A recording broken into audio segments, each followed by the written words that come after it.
I say this firmly because, as I told you earlier, it is our human capital. It is the young people of our nation. And that is why yesterday I launched a new funding mechanism for our higher education, both in our TVETs and in our universities. Because to sharpen our human capital, to equip our young people with what it takes to be productive, to be effective, is for us to have an education system that is accessible, that is of high quality, but also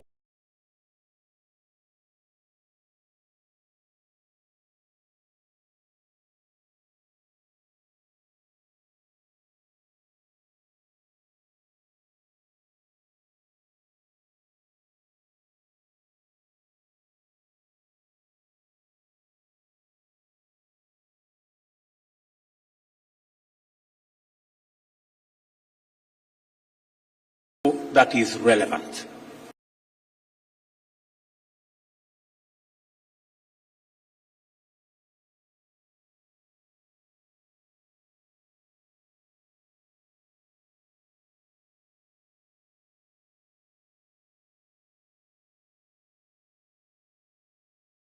That because I consider human capital and our young people as the biggest asset that we have as a nation, it is important for government to deploy adequate resources to make sure that our young people get relevant, quality, accessible training and education.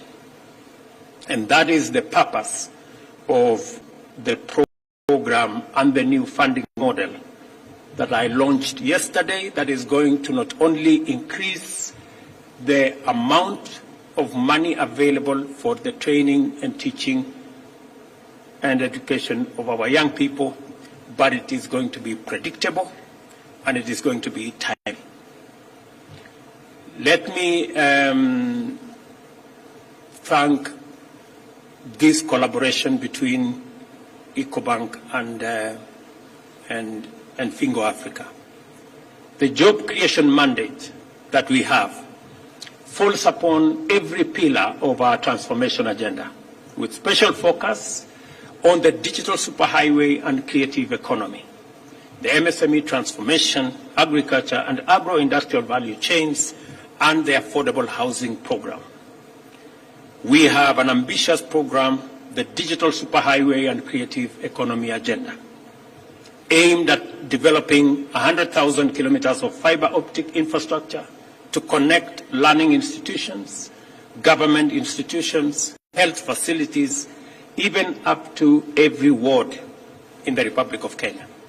This initiative will facilitate the creation of 25,000 free public hotspots, 1,450 digital innovation hubs, and the connection of over 40,000 learning institutions across the country. We are rolling out this digital infrastructure because, as was said ably by my good brother there, technology is going to leapfrog our continent into the future. And to be able to make it possible for millions of young people to use technology, it is necessary for us to provide the infrastructure, the digital infrastructure, access to the internet that will make it easy and possible for millions of young people to access opportunity, to do business. It is very important for Kiru and his team that there is a robust infrastructure of digital infrastructure across the country for his business to make sense.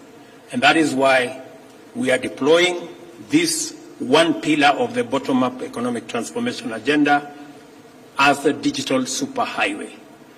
I have seen the ministry is running with it. The whole of government is focused on it. And as you are all aware, we did undertake that we are going to move government to the digital space. 6 months ago, we had only 320 government services available in the digital space.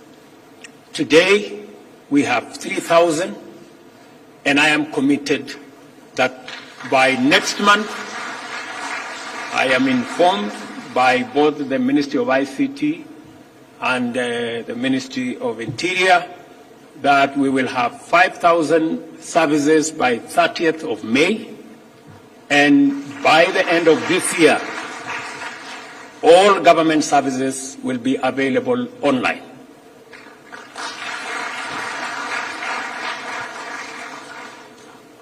And I mean all government services, including marriage and divorce, maybe.